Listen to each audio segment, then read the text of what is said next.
Hey guys, how are we doing on this beautiful, lovely mid kind of spring day? Is it spring? Start of summer. We're getting a very early summer apparently. That's what's happening at the moment. Yeah, so I'm currently in the West Midlands at the moment. I am kind of near Birmingham. I'm actually self-isolating with family. Yeah, I just took a week off holiday from work and decided to come see my family and stuff like that. And yeah, and then all this has kind of happened, and I've decided to be in quarantine with my cousins and stuff. So, which is really nice seeing family and stuff. But yeah, how the world is changing, I suppose. Yeah, so doing that, getting on with that at the moment.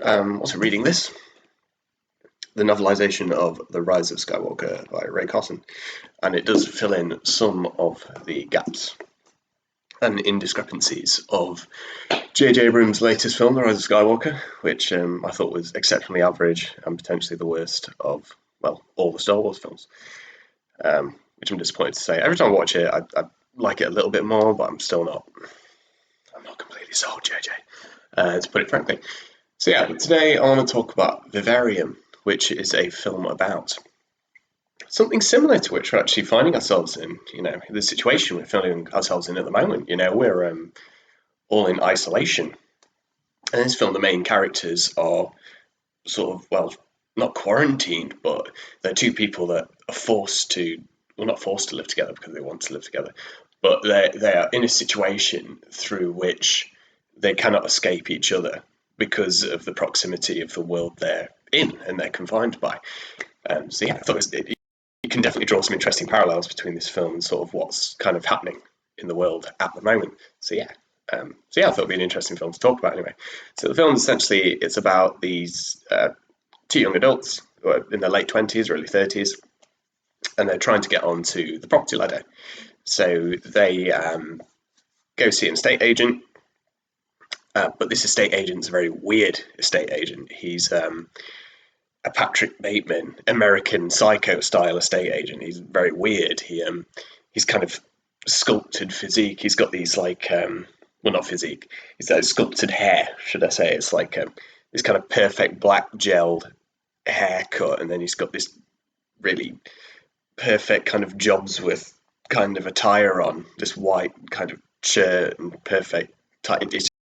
It's nauseatingly perfect, I think is the way I'd describe it. It's like he's a number in a binary code. This man looks, alike anyway.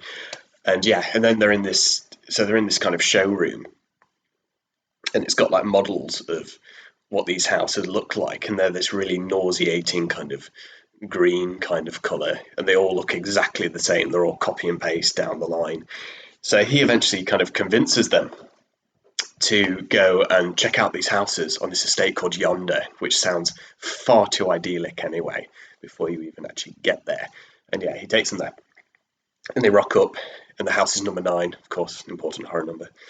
And yeah, he shows them around, and it's just the most run-of-the-mill house on the planet. It's just it's really obvious house, basically. And while he's taking them around, he eventually kind of walks off and disappears, and then they're left there, just the two of them, essentially. And they're like, okay, we're getting out of here, we're dipping. They jump back in the car, try to escape, and they start driving around the estate, and they just end up and loop back to where they were, essentially. So they're confined, they're trapped. Even though they've got this kind of expansive space around them, it's all exactly the same, it's all identical, and they can't escape from it. They're in a vivarium, a form of aquarium, this kind of, and they're being clearly watched or spectated, like we, the viewer, are watching in on them. They're being watched by something or someone, and analysed and critiqued for their behaviours and the way they're behaving. And yeah, it gets really creepy, and it's a bit close to the bone, and it's it's definitely, essentially it's a film about these two characters that are, even though they love each other, they're just, because their contact time is constant, they are put in a really difficult and challenging scenario. They've got to,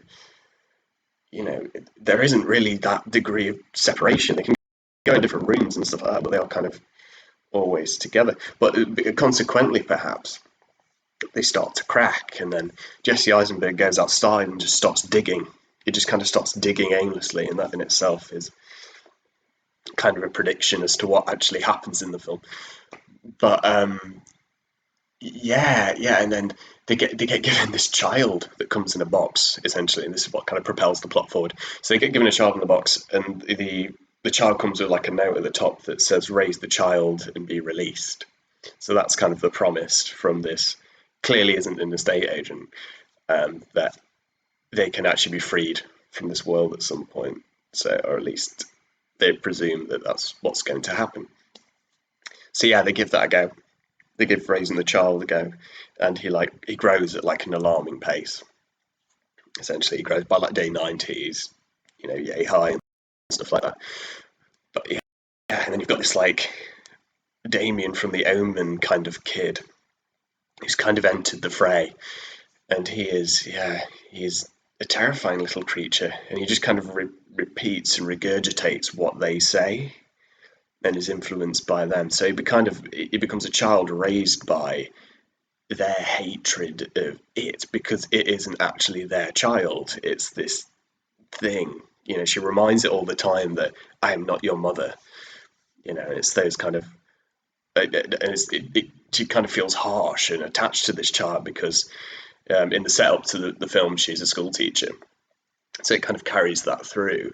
But at the same time, it's like this thing is tying them there, and in the way that a lot of families, feel like life gets worse after you've had a child, in a way, because that's your life at that point. Your kind of freedoms have expired. Your attempts at doing the creative passions that you wish you pursued have kind of been thrown out the window. So it's an analysis of that, essentially, which I thought was really interesting. Yeah, so as a film about being locked in a confined space and having to kind of live with what you've got in your peripheral. Like I've got my guitar, and well, not my guitar, it's my cousin's guitar. It's a really nice guitar, and an Xbox and the internet. But that's about it, realistically. It's how they try and make a world out of these things, which is kind of an interesting character study. The film's only 90 minutes as well. Like it's a really simple premise. It doesn't really it doesn't go into anything really grand or over the top, and it warrants that kind of short run time. But yeah, I thought it was really interesting.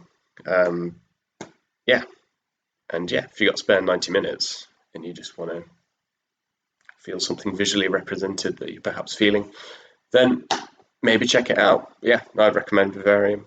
And yeah, stay safe, everyone. And yeah, keep your distance.